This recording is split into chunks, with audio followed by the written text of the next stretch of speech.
No Jumper, coolest podcast in the world. Today, I'm in here with my man Remo, and we're having a sit down with the man himself, Desiigner. How you doing, my guy? Adam 22 and Remo. Feeling good, man. How you living? I'm feeling great. Word, just creating and staying positive. Word. Hell yeah, that's good to hear. What's life like lately? We'll get into the whole story, but tell me about where you're at right now. Life right now is just, just creating music, just staying in the gym, staying focused, staying on my hikes, reading books. Word, just trying to deliver the positive message for the world and for myself, you know what I mean? Hell yeah, that's good to hear, man. Mm-hmm. For sure. So tell us a little bit about coming up in Brooklyn, just for the people who need a reminder about exactly where you're coming from. Oh man, I'm coming from Bed-Stuy, Brooklyn, New York City. The city of love, the city of hate, the city of the watchers, the city of the haters. But I made myself a wave. I made myself a wave there, coming up straight up with just listening to my father. My father had great knowledge about, China and stuff like that, about the government. He told me about kids and stuff like that. That's why Panda I wound up coming up. He was like how kids took over the government, things like that. But word, it was cool. It was cool just hearing that inspiration and hearing stories and stuff in Brooklyn and developing my style and making a cool way for it. So you had both parents your whole time growing up? Mm-hmm. My mom and my dad been married like 50 years. Oh, wow. Okay. So that's very interesting. So totally happy family life while you were coming up. Like, what were your parents, like, how would you describe their influence? Because I've heard you speak about your dad a bunch. I know he's had a big impact on you. Word. My dad and my mom, they had a super impact on my career. My father, he just was a great guy, man. Really wanted to show love in the household. He ain't had much, but we made what we had of little, and we took it to the top like that. Tons of music growing up? Tons of music. My father. What do you remember them playing around you? My father played my father music. He played, what's my guy name? On the guitar, Spanish music, all type of music, bro. Jimi Hendrix. Word, Jimi Hendrix, all type of music. No, I think he was gonna say Santana. Carlos Santana. Yeah, Carlos Santana. Okay, all type of good stuff, Hell yeah, that's dope. Okay, and so your area, like growing up in Bed-Stuy, obviously like one of the most famous parts of Brooklyn. Like, what was your growing up situation like? Like, were you dealing with tons of shit? Was it active as outside from your earliest memories? Word, it was active. I was involved with some gang stuff and all that stuff, but I just eased myself out of it as I started realizing that I got a talent. I started realizing that early when I was young.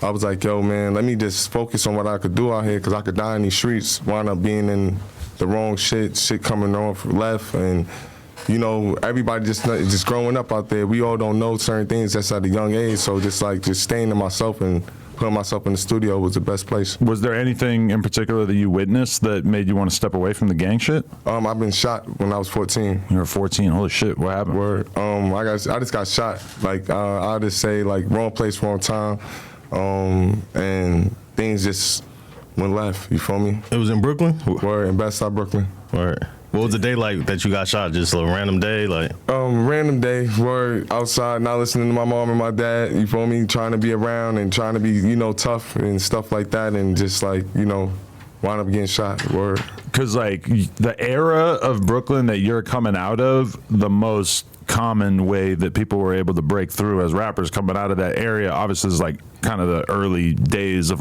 Brooklyn drill and shit. So did it take a lot of confidence for you to sort of separate yourself from that music that obviously focuses on negativity and violence and everything like that? Where did you get the confidence to kind of step outside that? I got the confidence from myself and God above. Word. I was just focusing and seeing my talent actually could do something. I was seeing that I could have my friends, everybody just, turn up and stuff like that. And I'm like, yo, man, if I can't sell drugs, I'm gonna sell myself. And I just wound up selling myself and just, using myself as a marketing tool and a business, and started getting more business shabby. For sure. So you were recording all throughout high school and everything? All throughout high school, middle school. How old were you when you made Panda? I was 17, 18. So you were still in high school at that time? Word, 10th grade. Damn. 17 turning 18. And so what's that like being in public school in New York City with a song that blows up like that? It was cool. It was cool. Word, bro. Just, seeing everybody just go up from everybody. I done seen everybody videos piping up to it. So it's cool, man. It's cool just seeing the level and everything. Did you just immediately get into the position where nobody was capable of treating you normal? Like, did your whole shit just change up like really fast like that? Super. It was just like, it went from Sid the Kid on the block to Desiigner in a matter of seconds, in a matter of overnight. So when you recorded Panda, like, what was the process of you dropping it? Because that wasn't the first song that you had making noise. You had a song before that. Yeah, Zombie Walk. Zombie Walk, all right? Word. And you did Hulk Hogan before that or after? Yeah, Hulk Hogan before that. All right, so break down what was it like when you dropped Hulk Hogan and Zombie Walk? How were you dropping it? Where were you dropping it at? Well, I was dropping it straight out of school. I was in school. I went to high school with a whole nother mindset. I was like, yo, when I go here, I'm going to do features with everybody from 5 boroughs. We got 5 boroughs in New York. Y'all know Brooklyn, Bronx, Manhattan, Queens, and Staten Island. You feel me? Word. So we just put everything together just like that. Excuse me for saying and all that stuff, but word, it's just, you feel me? Word, just putting it together from high school and wanted to see everybody and came in there with a whole nother idea, just like, I'm gonna make sure I hit all 5 boroughs and we gonna put this together. We gonna work as a team and make this right. Who did you actually do songs with from all the different boroughs? My guy Fresher. When I did one song from Fresher. Shout out Fresher. Word, you feel me? Fresher with a PH, man. Shout out my guy. And word, we had wanted making some moves, and from there it was just like that one move elevated me to Kanye West. Holy shit. So when you were actually making Panda though, like, was there anything in particular going through your head that informed that song? Because it's just such a unique sounding song. Like, where was your headspace at that time? My headspace was like, yo, I need to connect with something that's gonna bring everybody to the table. Like, you know what I mean? Everybody from all cultures. I didn't want one culture left out. I wanted everybody to feel like, yo, Panda was gonna make the move. So that animal really did. It was a super animal, a special animal for me. But what made you just come up with the concept of Panda? Like, what was your headspace? Word, honestly, when I was making the song, I was like, under. And I'm saying, I got broads in Atlanta, and I'm like, yo, what's gonna be this 3 words that I'm gonna say back to back that's gonna make everybody just like pop? And it was Panda, word. And then you put the emoji with it, and then that's when it really... Exactly, word. And my father's story of telling me with the kids that took over the government in China, word. That's pretty deep. It was like, just considering how few people probably like really read into that when it was blowing up. Word. Did you ever like really explain that publicly, or was that important for you to understand the meaning of it, or were you just kind of whatever, like people can just enjoy it and then dig deeper if they feel like it? Word. I was like, y'all gonna enjoy it and dig deeper as I just, just keep explaining the story as I grow, you know. Definitely. So, okay, you put the song out, and then how long is it blowing up in the streets before you really get linked up with Kanye? It was blowing up instantly, bro. We had instant fire. The first day, it was going up 1 million. Like, it just hit 1 million, and then it just kept going from there. Millions by the day. Every 5 minutes, I just go up. It's another 250,000 every re-click. And this is on SoundCloud. All on SoundCloud, man. Shout out all my SoundCloud legends. Y'all know the vibes, man. We here. Facts. And when I was listening to your music earlier, I was feeling like you still drop like you're on SoundCloud, because you have like your last project was a long time ago, but then you just drop singles like over and over on iTunes and streaming services. Exactly, word. Like, you just don't give a shit. Like, if you got a song and you like it, you just put it out. Yeah, it comes down with some things I want to market, you feel me, and put money behind, but just use it as like a Desiigner radio and just drop my music there. So you drop Panda, is getting millions of views just off the rip. Yep. And so when I first heard of Panda, Taxstone at the time, he's tweeting. Like, Yep. this is when Shout out he got the Taxstone, Taxstone podcast and shit, and I'm a fan of him, so I was watching his podcast all the time, and I think I seen him tweet about you one day. And a big part of Tax at the time was that he was very proud of his ability to make a song blow up. Like, he would always, who was it, Loyal Deuce, I think his name was. I forget the dude's name, but like, there was a few other songs that he was pushing at the time, and he would really like wear that shit as a badge of honor that he could make a song blow up, and he really wanted to like put artists from Brooklyn in particular on. Exactly, word. That was his whole goal. It was kind of like you without the podcasting. You feel me? Well, the early days of it, like he just for sure. How did he get hip to your song, and how long after him tweeting that song out did Kanye and them connect with you? Instantly, bro. Kanye, I don't know how his team is just like they out there. You feel me? Yeah. If they want to get to you, they get to you. Word. Was it Pusha T? Because he was head of Good Music at the time, right? All I know is that Kanye called my management at the time, And we was just in the car. We doing 11 label bidding war. Everybody's going crazy. I'm standing on tables. I'm going to all the labels performing it. Some labels loved it. Some labels was like, what else you have? And I was just like, yo, man, I got talent. You feel me? I got talent and I got performance level that's gonna bring it to the top. And word, that's what we did. But you said you were willing to take less money from Good Music as opposed to the other labels. Like, how much of a pay cut are we talking about in terms of what was being offered by some of the other labels? Sometimes it was less, but I was really looking for the best opportunity. Whoever just was gonna put in the best work. That's why Kanye worked the best for me. Definitely. So what, you fly out and meet him, or how did this all I unfold? met him at LAX where he just was with Kim. He was with Kim at the time, and he had to drop the baby off, and the baby car seat in the back seat, and we just was like, yo, man, we just gonna put it together. You feel me? Really? Wow. So was his energy like really high when you met him? Like, did he seem personally enthused about it, or did it kind of feel like he was just doing what the A&R type people around him were encouraging him to do? Nah, he was Kanye West. He was Kanye from off the rip. I met him. Like, he was like, yo, dapped up. We got in the car. He was like, you ready? I'm like, all right, play that shit, Kanye. Word. He played it. I'm like, all right, this shit crazy. And then he was like, yo, this is it. I'm about to dip out. You feel me? And word, we gonna put this together. We just went to the studio, started creating overnight. And so how much time passes between that and then his album coming out, in which he took Panda and basically like added, like he basically like remade the whole song, because it's like he's rapping on a completely different beat and then it cuts into Panda. And like now you're talking about like how everybody knew about it and stuff. I actually didn't hear it until that Kanye album and was like blown away, and then had to like go on YouTube and be like, oh, this shit already exists outside of this song. Okay. That's cool.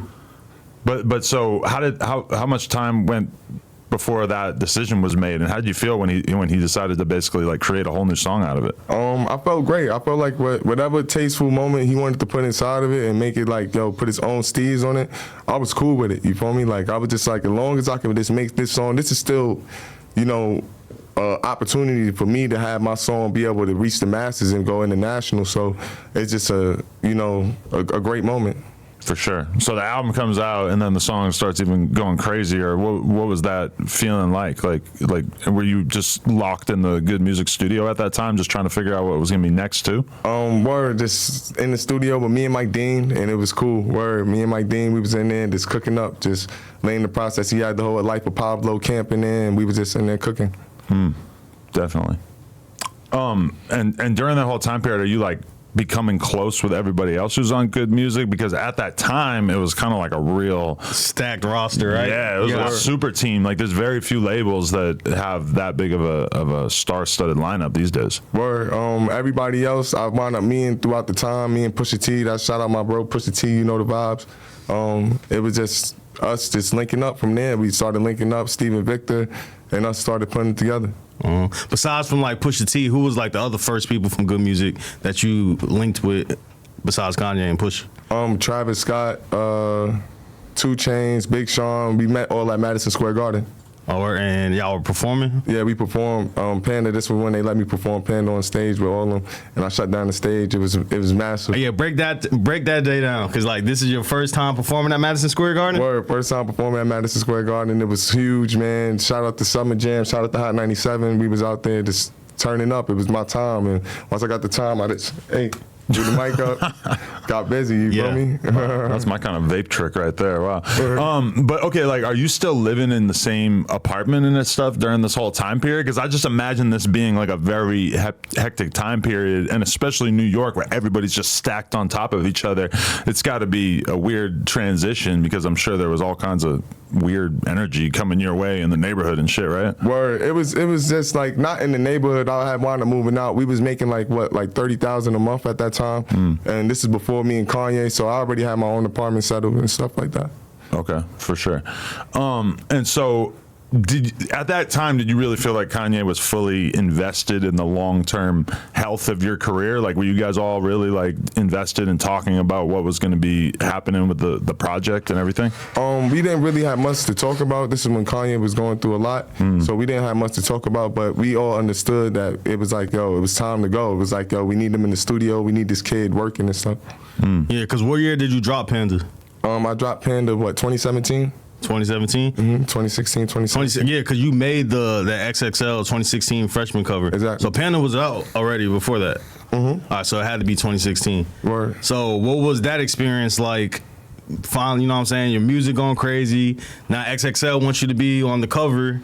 Break that down for us. It was like, it was fascinating, bro. It was like, yo, man, I'm on the XXL cover. It was cool seeing everybody there. Shout out to Herbo, shout out to Lil Uzi. Everybody that's there is there today. I'm happy to see that, and word, it was just like dope to see that. You feel me? Being the #1 star at that time there. That cover got a lot of hate at that time, but to me it seems obvious that was like the high point of the list. Thank you. Because I remember it from the very earliest days, and that felt like when it really hit the top level. And now I feel like they kind of have a problem where the really big stars don't want to be on the cover anymore. Like this year, Sexy Red should be on the cover. She's Word. not. She's not? She got so much shit that she could be doing that I feel like to her it's probably not worth it. But at that time in 2016, that's still legendary though. it was still like the superstar dudes that were popping off, like Kodak and Yachty and you and everybody. 21, they were all happy to pull up. Word, for It's sure. like a different for sure. era. Word, we wanted to all meet each other, man. Shout out the whole team, man. Y'all know that we got to do a whole 2016 Reunion XXL. or something, Yeah, right? reunion. We do a crazy song, it'd be lit. That cover is one of the most legendary XXL covers. Like everyone always compare the 2016 cover to all the other ones, and they say like they got it right the most that year, like, from all the superstars that came. But you even just said you felt like at that time you were the biggest one.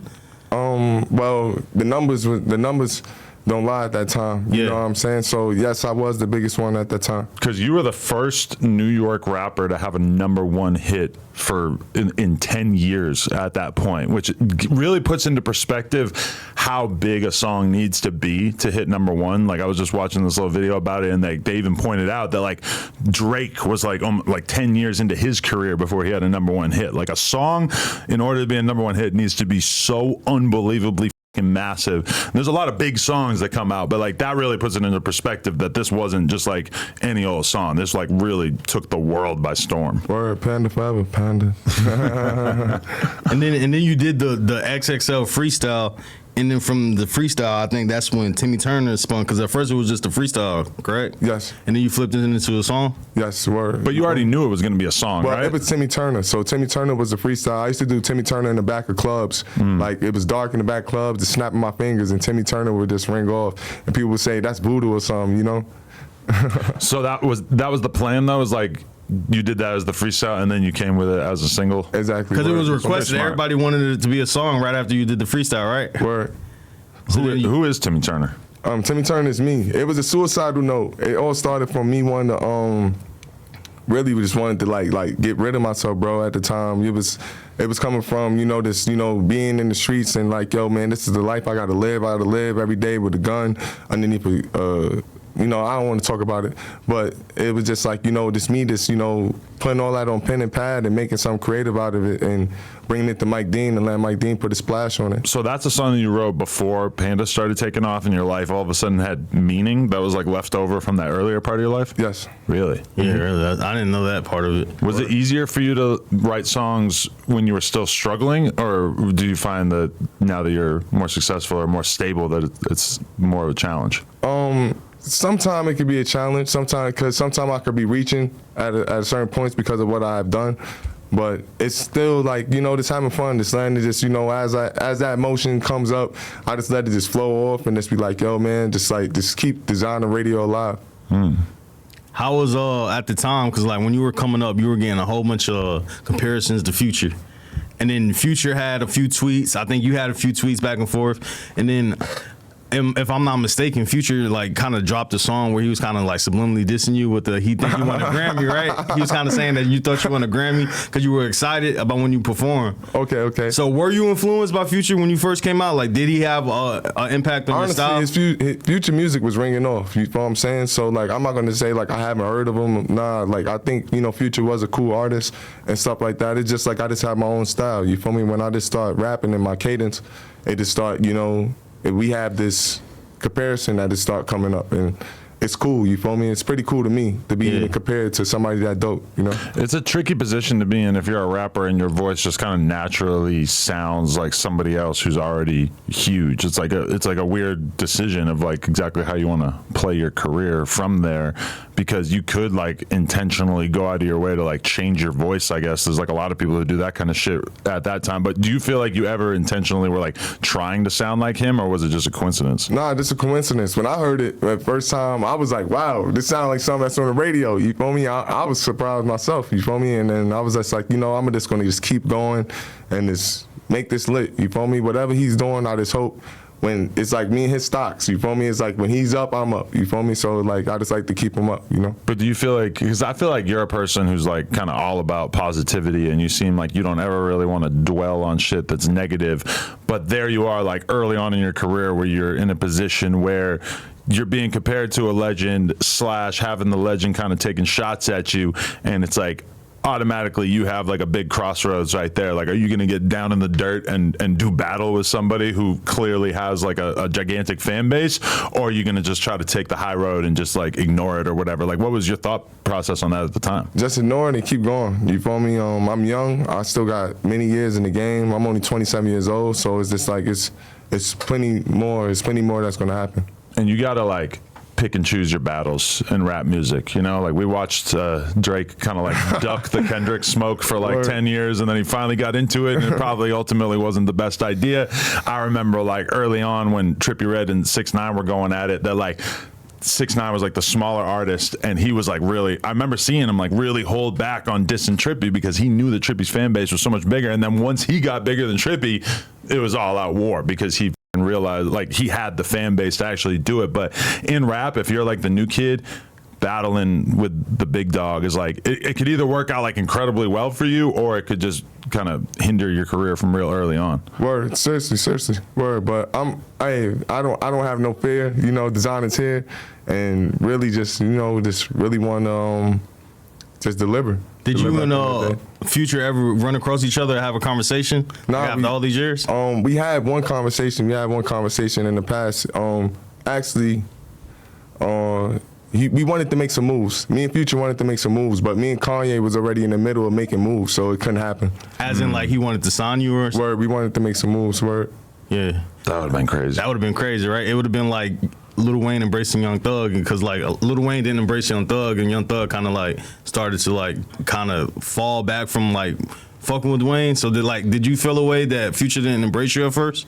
Nah, Future embraced it. He embraced it at first. I just had my own movement going on with Kanye. It was just so hot that it was going on. It was just like, yo, who you, not comparing and saying that anybody's bigger, but Kanye is a legend to me. You know, I looked up to Kanye since I was a kid, since If You Wonder, and you know, like, you know. So, but you said he embraced it at first. Was it because he was dissing a little bit?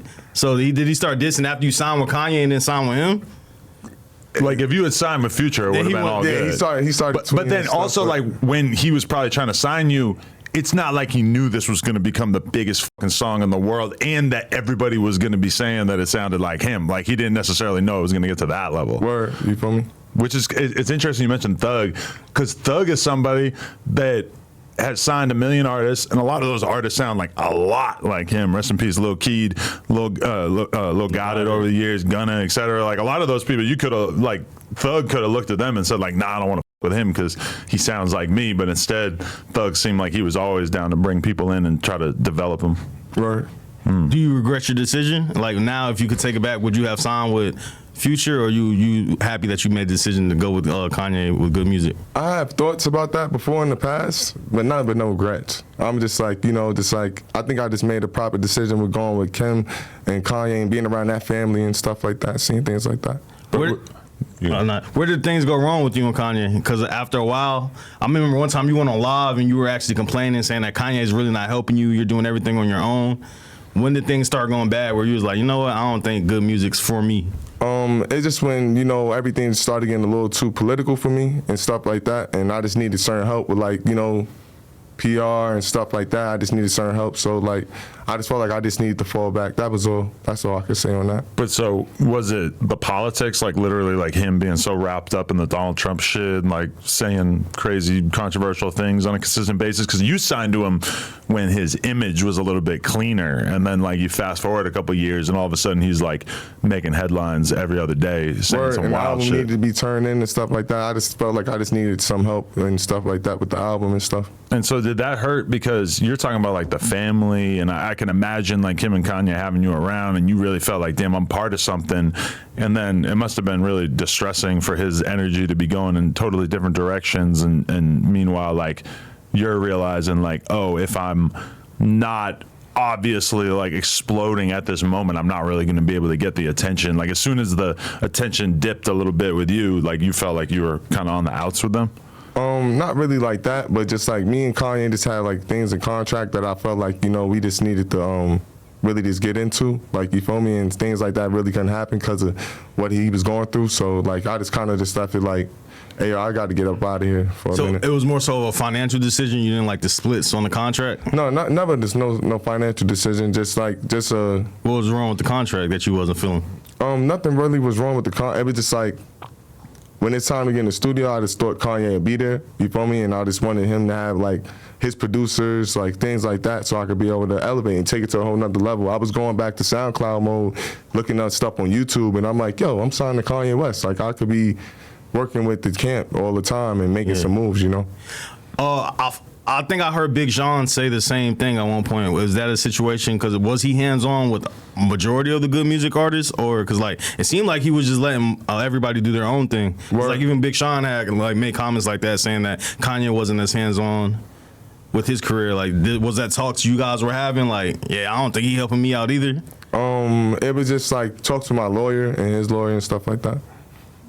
Yeah, I mean, that's the problem with signing to a big artist, you know? It's like, it seems like it happens to people all the time. Like, Drake has signed a shitload of artists over the years, and, like, more often than not, if you were to ask them what their complaint was, it would be like, I just wasn't really getting the attention that I felt like I needed and stuff. I mean, that definitely seems like a pretty consistent complaint. But did you, like, try to work through it with Kanye, or did you just kind of reach a point where you just fed up and you just reached out and said you wanted to get out of the contract?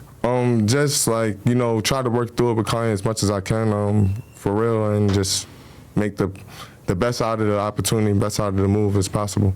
When did you and Kanye officially part ways, or did he drop you? How did you guys? I asked to get released, and he released me. And he honored it? Yes.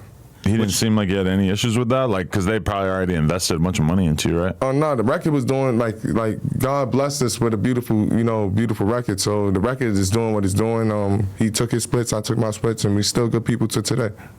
Word. Shout out John Monopoly, shout out the whole team. Definitely.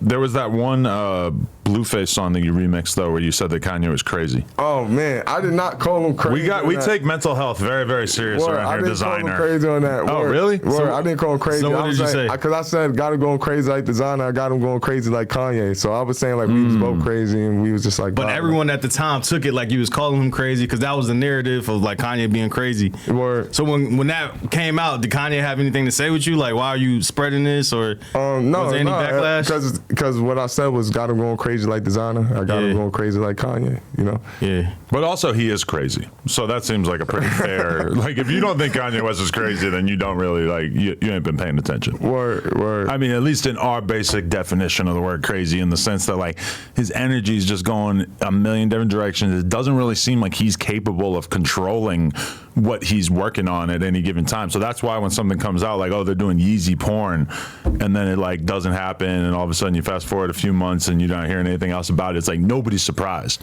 Because it's like, I'm sure he was really excited about starting this porn company at one point, and then I'm sure a week later he had basically like forgot about the fact that he was even working on it. That's just how he goes. Word. You know? Yeah. But okay, like when Pusha T left Good Music, I remember like at least like some of the complaints were basically about like the fact that if you want to be in that environment, if you want to be working on music with him, you have to kind of be willing to like be in the studio till 8 in the morning. You have to be willing to like not get sleep. You have to just kind of show up at the studio whenever he wants to work and stuff. Was that part of the problem? Is that like you had a hard time getting on the schedule that he works at creatively? Oh no, not at all. Cruel Summer, I was working on Cruel Summer. We got records. If y'all search it up, we got unreleased records on YouTube. It's easy. I felt like the creativity with me and Kanye would have been massive, but we would have actually worked together and really like locked in. Like we could have made something larger than Panda. I just felt like, we just needed to have more of a relationship and build that relationship and just have that dynamic, like eye to eye and things and like conversations like a little bro. Like I'm coming out of high school, I got all this money, I'm a millionaire, I just need just that guidance and just that big bro to help me just like, because like I said, Panda came from a story, and I'm more of a story guy. I hear stories, and then I just build from there. You feel me? It's just not just like I'm going in there and just shaking my ass and just making music for that. I'm trying to make music that's going to connect all of us at the table. Yeah, I mean, I always think about silent artists, and I always think about how I don't feel like I have the bandwidth or the time to really invest into that. But then it's always fascinating to me when I see artists sign other artists and then just kind of let them do whatever, like give them like the sort of basic cosign and then kind of just throw them to the wolves and like let them figure it out. Like that's always kind of crazy to me to like take on that responsibility of somebody's career, knowing that that's everything to them, and then not really like put your all behind it. Word. Kind of weird, but hey, it works for some artists, but this artist it just didn't work for. Yeah, you wanted him to be more hands-on. But Cruel Summer was an EP? EP, yeah, it was one of our albums we was gonna drop. That was a good music EP, wasn't it? It was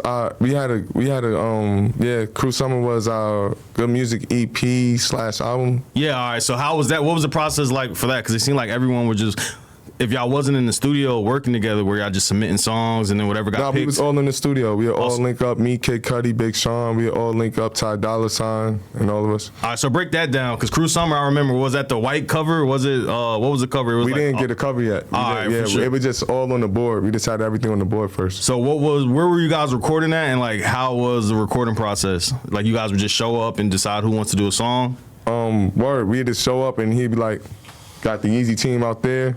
We'd come out. I go out there, watch the Yeezy team, see them create some shoes. Then I come right back in the room, and then I'd be like, "Yo, you feel me?" Just sit there and call and be like, "Let me hear the melodies." And then you feel me? We just hear the melodies, and then we just create. So you have to just kind of be on deck to like acknowledge how you would flow on the beat, like, and then he kind of picks who he feels like has the best flow. Word, you feel me? And I was writing like hooks and stuff. Interesting. So you were free of Kanye and good music by what year? Probably like 2019. Okay. And so then what does your recording process look like that? Or like what's your perspective on where to take your career at that moment? My recording process then is just like, still trying to have conversations with my dad, stuff like that. He's excited over what we did, off of the conversation that we had, and made something great out of it. And it was just like, just still trying to just hear and just listen and be a student of the game. But how did it feel being independent all of a sudden after having been part of this big machine? Like, did it feel liberating, or did it feel like kind of depressing? It felt cool at first, you feel me? But then it started feeling like, where was we going with this shit? Because I'm not really hearing no stories and things like that. Word. What do you mean? Hearing stories though? What do you mean? Like great stories, like just having like great conversations and stuff like that with my teammates and stuff like that. Just wanted to just create with them, Big Sean and 2 Chainz and stuff like that. Who are you working on music with once you left that whole world? Because like I'm sure you met a million people on your way to the top. Like who did you end up really working on music with and shit? I started working music with Steve Aoki, man. We wound up going overseas. We got tattoos with each other, man. And then just wound up taking it over with BTS. Shout out my bros, BTS, and it's going international. So you just went on the road and like, were you touring that song a ton for a while there? Touring that and touring Mic Drop. And Timmy Turner and Outlet and stuff like that. Someone you did reach out to for a song was ESTG, because you went viral because I think he tried to charge you like $75,000. $75,000 is a lot. Crazy. It's right? crazy. It's crazy, bro. I respect his art. You feel me? But I was just like, we can make something real great. And I feel like if designers reaching out to you, you feel me? Not saying I am a mega star or whatever, but like, let's work something out. At the time, you had the hottest wave going on. So $75,000 $100,000 was crazy. Word. Like you felt disrespected when he threw that number. Why? Of course. Why such a high number? You think? I think because he's seen everybody else coming with numbers, and I guess I don't know. I mean, he was having a big moment at that moment, but then also I feel like this was kind of like at the tail end of Panda and everything, because wasn't this in like 2020 or some shit when this happened? Yeah. So I feel like that, if anything, that story was so viral because people perceived it as like a reality check for you that like, damn, like this is a dude who it might only be a few years later that this conversation is taking place, but he clearly wasn't really like concerned about whatever you had accomplished before. And people always love narratives like that where they can really see somebody be put in their place. So like, I don't know, like from your perspective, did you learn anything from ESTG rejecting you on that, or what did you take from that? I just take, it kind of made me just like kind of shake up about who should I ask for features and stuff like that, because I got a lot of dope songs on me. Yeah. And I'm just like, yo, like who could fit on this shit? But I just didn't want to get charged on, because I wasn't charging nobody. Like I wouldn't charge nobody for features. Like, you feel me? We didn't charge. That's where I come from. Like, yo, bro, we gonna make some dope and we gonna get paid on for royalties. No, yeah, that makes sense. Any other features that you tried to get that people maybe declined or you got that you never put out? No, that was the last and the only. After that you was tight. Not tight. I just was like more just careful or just asking. Yeah, discouraged type shit. Word. Yeah, bro, he had you tight because you called that nigga hot garbage. You was like, nigga, you was hot garbage type shit. Yeah, I feel it. But man, I'm like down south rappers, like a lot of them are like, I mean, there's like different parts of rap, and there's like certain scenes and like vibes where people won't necessarily be trying to like press for every last dollar.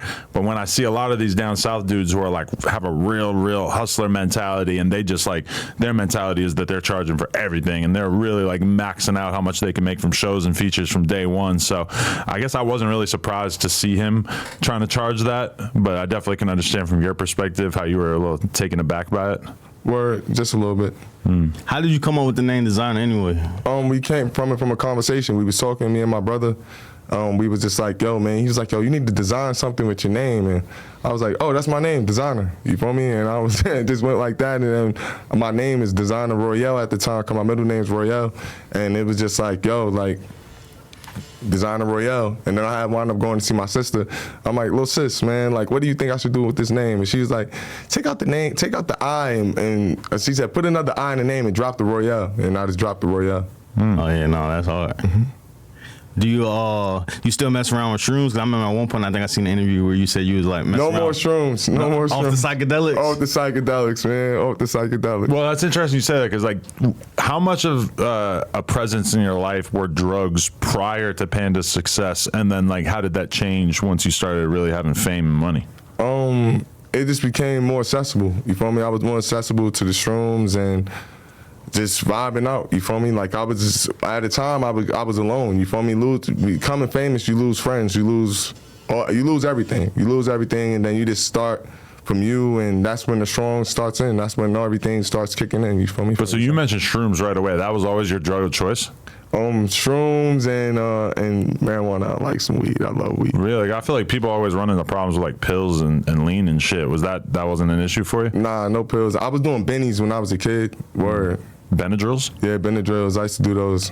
Interesting. But you never really became like a perk guy or a Xanax guy or anything like that? Nah, word. That's probably for the best, but then like I guess doing a ton of mushrooms could probably have a wild effect on you as well. Word. Were you like really like geeking like because like now they have all these mushroom candy and like gummies and all this type of shit. They're cool, but you were really eating out the bag? What? Eating out the bag, man. We was putting in breakfast, man, eggs, bacon, egg, and shrooms. For real? Word. It was crazy. My God. Bacon, egg, and shrooms is crazy. Word. Wow, that's a wild hobby. Word, man. When you peak, never tweak. You feel me? When you peak, never tweak.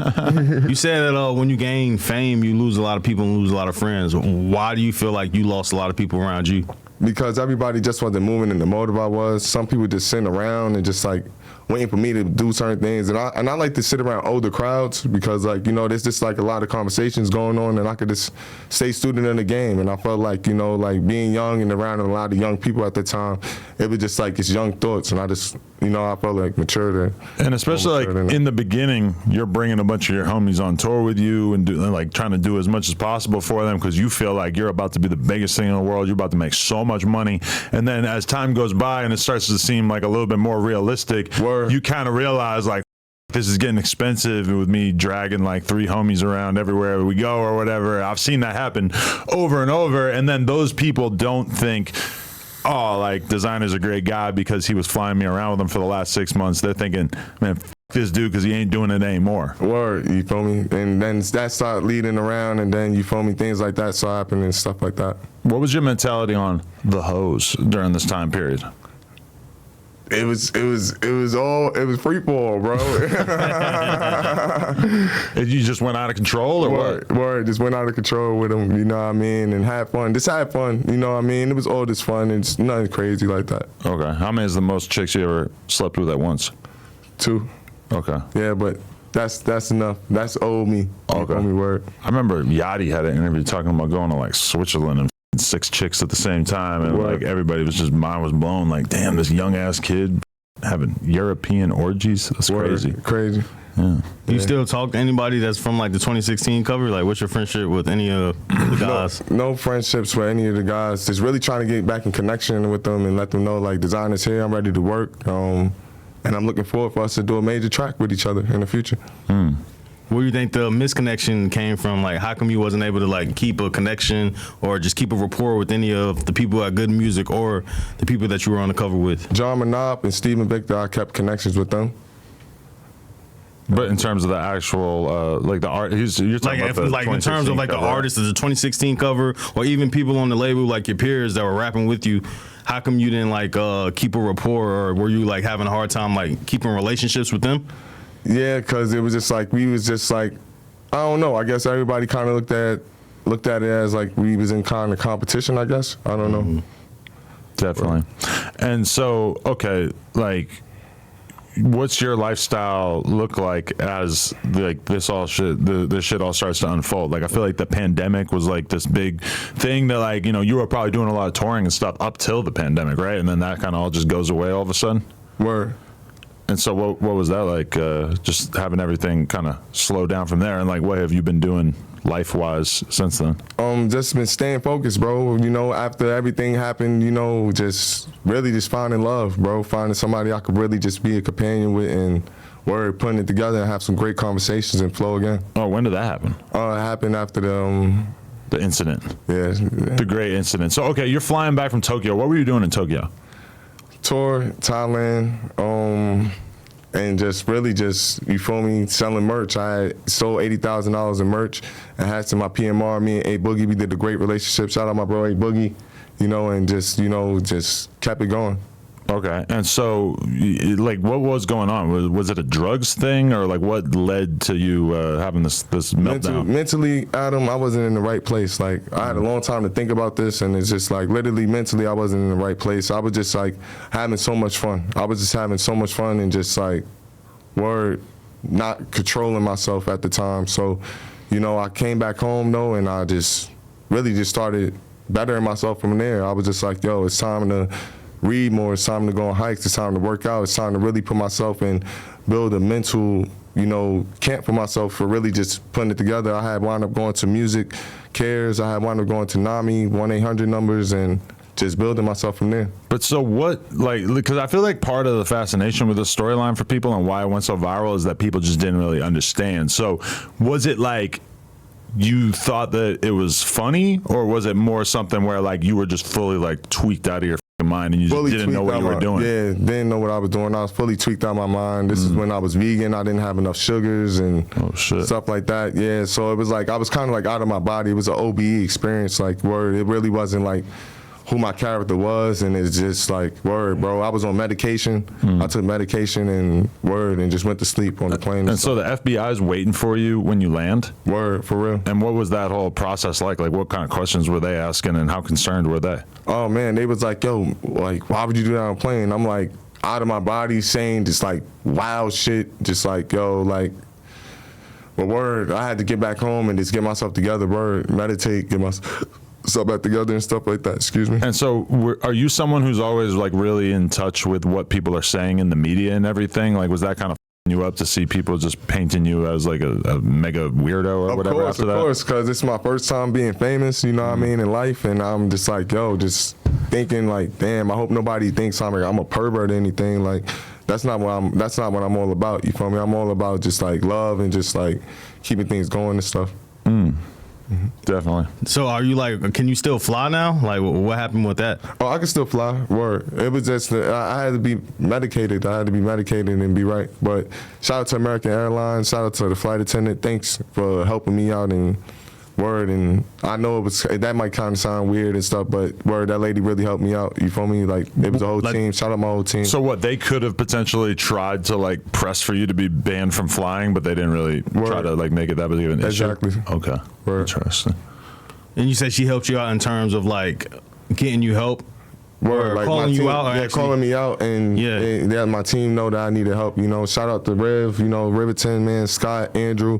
I appreciate y'all. Alyssa, man, you feel me? Joyce, word, my PR, and everybody else that's helping me out right now. And so, did you actually go to like a therapy or like a treatment center or anything like that? Yes, I went to therapy in the treatment center. So how was that? It was cool. It was cool. Having cool conversations, waking up in the morning, breakfast, and just building from there, bro. Word, and just sitting there and just thinking about, you know, how can I explain to the people and apologize, sincerely apologize, and really just didn't want nobody ever to think about me in a negative way like that. And was that your first time being totally away from drugs? And I don't know, were you a drinker totally, as well? Nah. You weren't really a drinker? Yeah, Okay. just something here, shots here, you know, Don Julio and stuff like that. But yeah, what was that like, just being in this treatment center and just not getting up or feeling anything like that at all? Was that kind of a disruptive experience at that time? Word, it was cool at first, you know what I mean? But, you know, you start thinking about, hey, yo, man, I need the drugs, I need this shit, like, but then you like, yo, this is all clean. I knew at that time, once I was on the plane,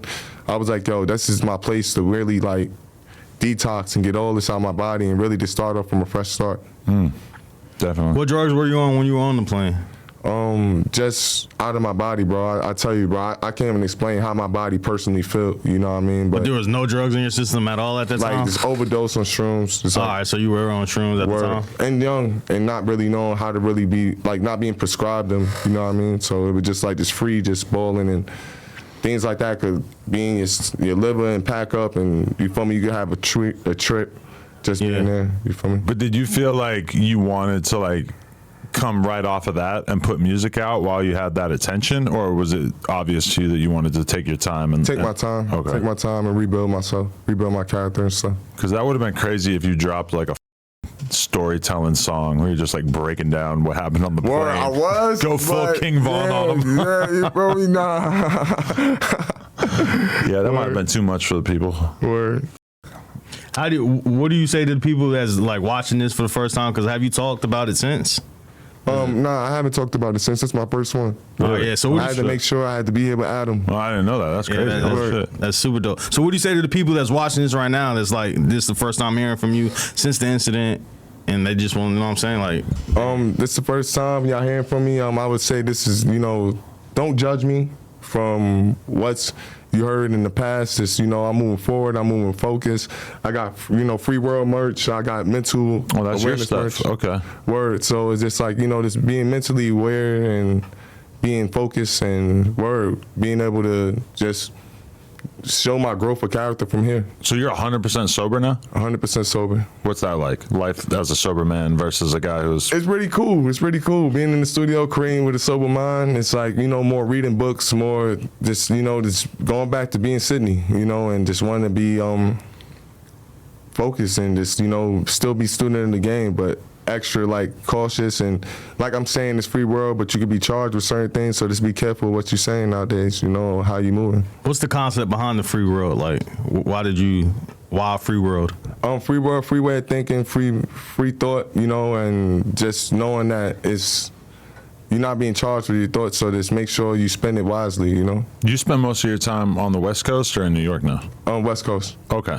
So you go back to New York often, or are you totally over it? Nah, I don't go back to New York. I need to go back to New York though. You feel me, word? But nah, I don't go back to New York. Word. I'm like, I just feel like, you know, like, it's so much I got out here. I want to start my fan base again out here and start talking to the West Coast some more, you know, be part of the West Coast. How do you feel about your connection to your fan base? Like, have you seen it wane over the years, or like, do you still feel like you have that super fan element that'll check out everything that you do? Word, I still got fans that'll check out everything I do. I feel strong that they still here and they still watching, and they just waiting for that great epic moment again to just, you know, the newcomers, the ones that been here and the ones that's soon to be coming and follow. Do you still feel like really motivated to make music, or like, do you feel like if you write another Panda that it's gonna get through to the audience, or that like maybe they have such preconceived notions of you that they're not gonna? Because like in hip hop, people love, like, they love the underdog story. They love the idea of a guy coming from out of nowhere to make it, but then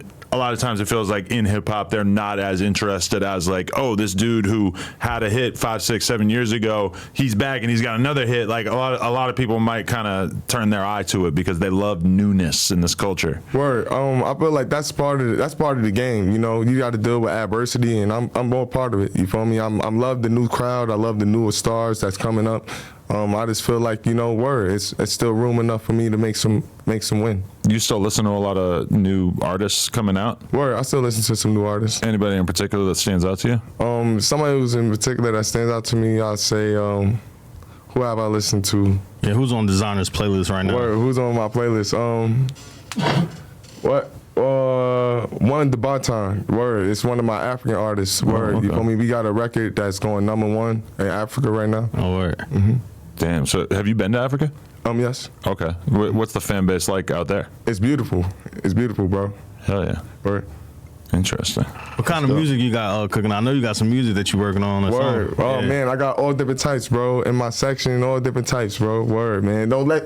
I see a lot of people talking about that on the gram, what's going on in the clubs. In my section is one of the ones that's coming out. You feel me? But just all type of music, bro. Just all type of music, all different ideas, and word is building. Just building all type of stuff. So what will be like your process now of putting music out? Because back in the day, you would just drop on SoundCloud and it would just take off, and you really wasn't doing too much marketing behind it. Now, what's your plans on like dropping music, marketing, and stuff?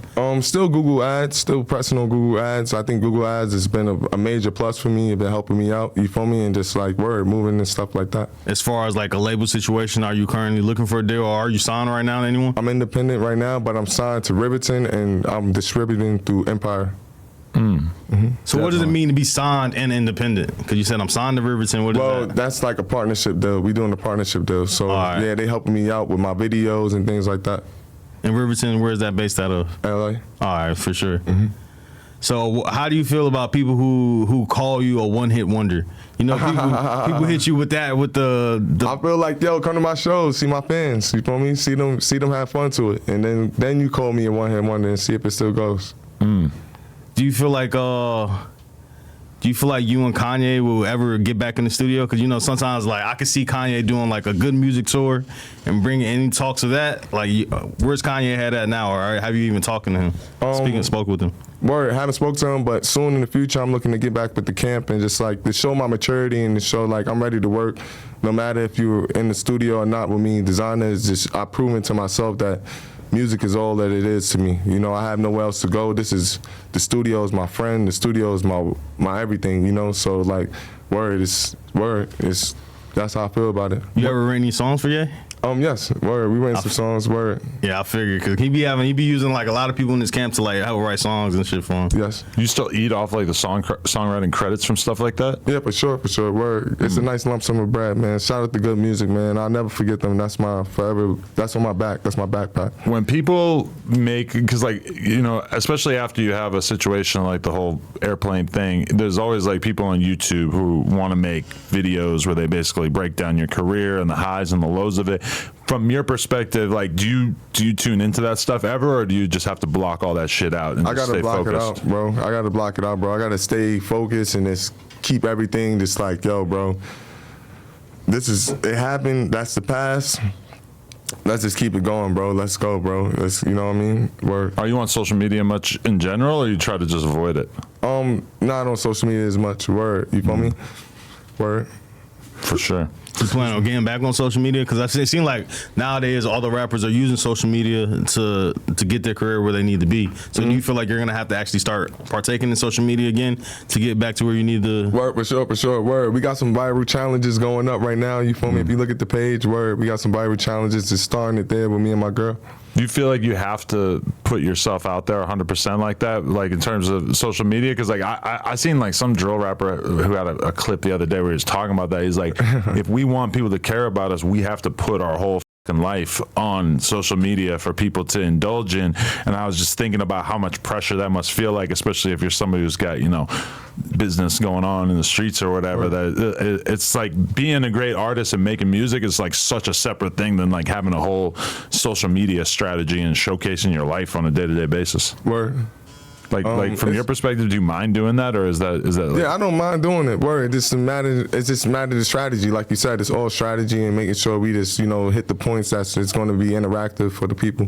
And so how long you been with your girl? I've been with my girl, what, like 5 months now? 5 months. Word. And so do you think that's overall like made your mental health better? Yes, it made my mental health better. It was just like just being able to just, you know, communicate with somebody at home, and we could be able to just create. We create, have fun, laugh, cook, and just have all that together. It made me happy. Happiness is the best thing I ask for everything, so that brings power. Word. Take a lot of the messiness out of your life. You don't have to like be having random chicks come over. And word, you feel me? Word. It was seeing crazy. You know how it could be. Giving your address to their drug dealer boyfriend, and all of a sudden they're running in the crib. I don't know. Yeah, I'm petrified. I've been with my girl for 8 years, so I'm terrified of what it would be like to be single. I can't trust these hoes. Word. A bunch of demons out there, man. Demon gobblers. For sure, they're evil.